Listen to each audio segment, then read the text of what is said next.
Hello friends, आज है 26 जनवरी।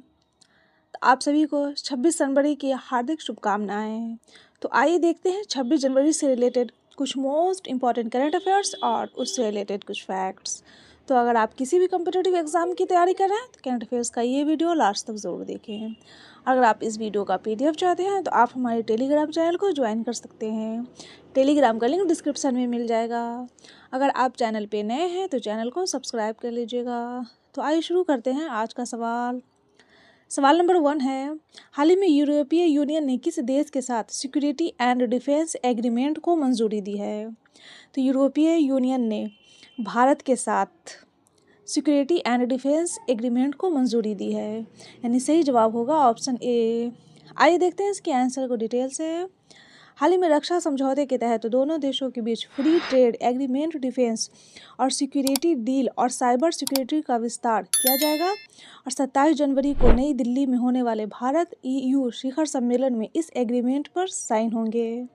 और रक्षा समझौते में आतंकवाद विरोधी सहयोग, समुद्री सुरक्षा, साइबर सिक्योरिटी और खुफिया जानकारी साझा करने जैसे मुद्दे शामिल हैं। यूरोपीय यूनियन के अध्यक्ष हैं एंटोनियो कोस्टा।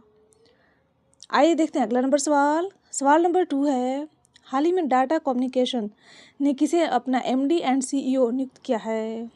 तो डाटा कम्युनिकेशन ने गणेश लक्ष्मी नारायण को अपना MD एंड CEO नियुक्त किया है, यानी सही जवाब होगा ऑप्शन बी। आइए देखते हैं इसके आंसर को डिटेल से। हाल ही में टाटा कम्युनिकेशन ने गणेश लक्ष्मी नारायण को MD एवं CEO नियुक्त किया है और गणेश लक्ष्मी नारायण के पास 30 से अधिक वर्षों का वैश्विक प्रबंधन अनुभव है और वे एयरटेल बिजनेस और एयरटेल के इंटरप्राइजेस बिजनेस यूनिट के CEO भी रह चुके हैं। आइए देखते हैं अगला नंबर सवाल। सवाल नंबर 3 है, हाल ही में इंदिरा गांधी शांति निरस्त्रीकरण और विकास पुरस्कार 2025 किसे दिया जाएगा? तो इंदिरा गांधी शांति निरस्त्रीकरण और विकास पुरस्कार 2025 दिया जाएगा ग्रासा मासेल को, यानी सही जवाब होगा ऑप्शन सी। आइए देखते हैं इसके आंसर को डिटेल से। हाल ही में इंदिरा गांधी शांति निरस्त्रीकरण और विकास पुरस्कार 2025 ग्रासा मासेल को दिया जाएगा और ग्रासा मासेल जो कि मोजाम्बिक की रहने वाली हैं, एक राजनेता, समाज सेवी और मानव अधिकार कार्यकर्ता हैं और उन्होंने स्वतंत्रता आंदोलन में सक्रिय भागीदारी की और शिक्षक के रूप में भी कार्य किया है। आइए देखते हैं अगला नंबर सवाल। सवाल नंबर 4 है, हाल ही में बेम्बला नदी सिंचाई परियोजना महाराष्ट्र के किस जिले में स्थापित की जाएगी?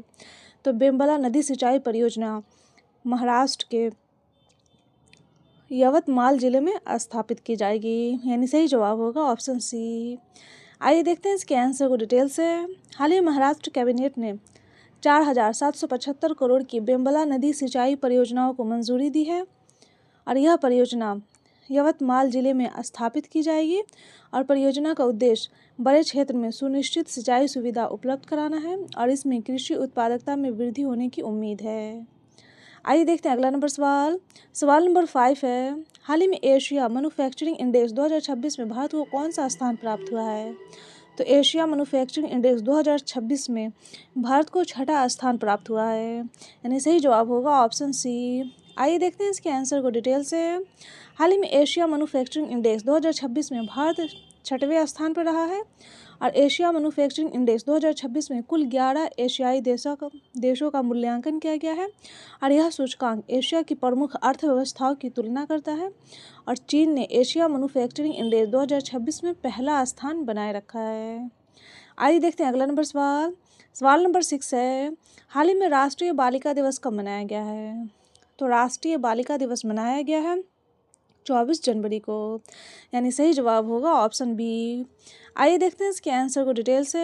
हाल ही में 24 जनवरी को मनाया जाने वाला राष्ट्रीय बालिका दिवस बालिकाओं को समर्पित एक दिन है और 2008 में स्थापित इस पहल का उद्देश्य लड़कियों के अधिकारों को उजागर करना, उनकी शिक्षा को बढ़ावा देना और लैंगिक भेदभाव और महिलाओं के खिलाफ हिंसा जैसे मुद्दों को संबोधित करना है।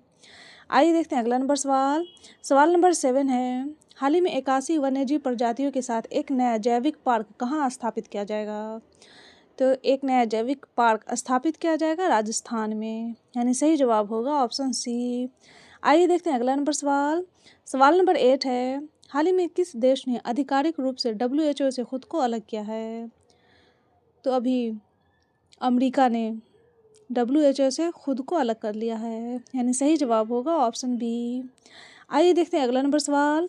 सवाल नंबर 9 है, हाल ही में गणतंत्र दिवस 2026 पर 140 पुरुष जवानों वाली CRPF मार्चिंग टुकड़ी का नेतृत्व करने वाली पहली महिला अधिकारी कौन होंगी? तो पहली महिला अधिकारी होंगी सिमरन बाला, यानी सही जवाब होगा ऑप्शन ए। आइए देखते हैं इसके आंसर को डिटेल से।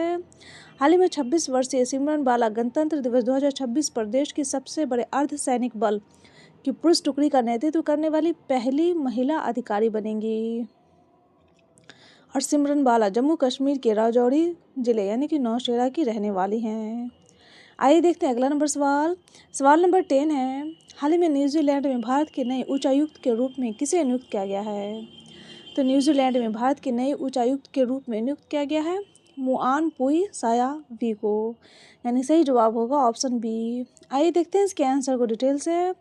हाल ही में मुआन पुई सायावी को न्यूजीलैंड में भारत की अगली उच्चायुक्त नियुक्त किया गया है और वह 2005 बैच के वरिष्ठ IPS अधिकारी हैं। और वहीं अमित कुमार मिश्रा को जॉर्जिया में भारत का अगला राजदूत नियुक्त किया गया है। तो ये था डेली करंट अफेयर्स का वीडियो। अगर आपको ये वीडियो अच्छा लगा हो तो वीडियो को लाइक कर दीजिएगा और चैनल को सब्सक्राइब कर दीजिएगा और अपने दोस्तों के साथ शेयर भी कर दीजिएगा। Best of luck, take care.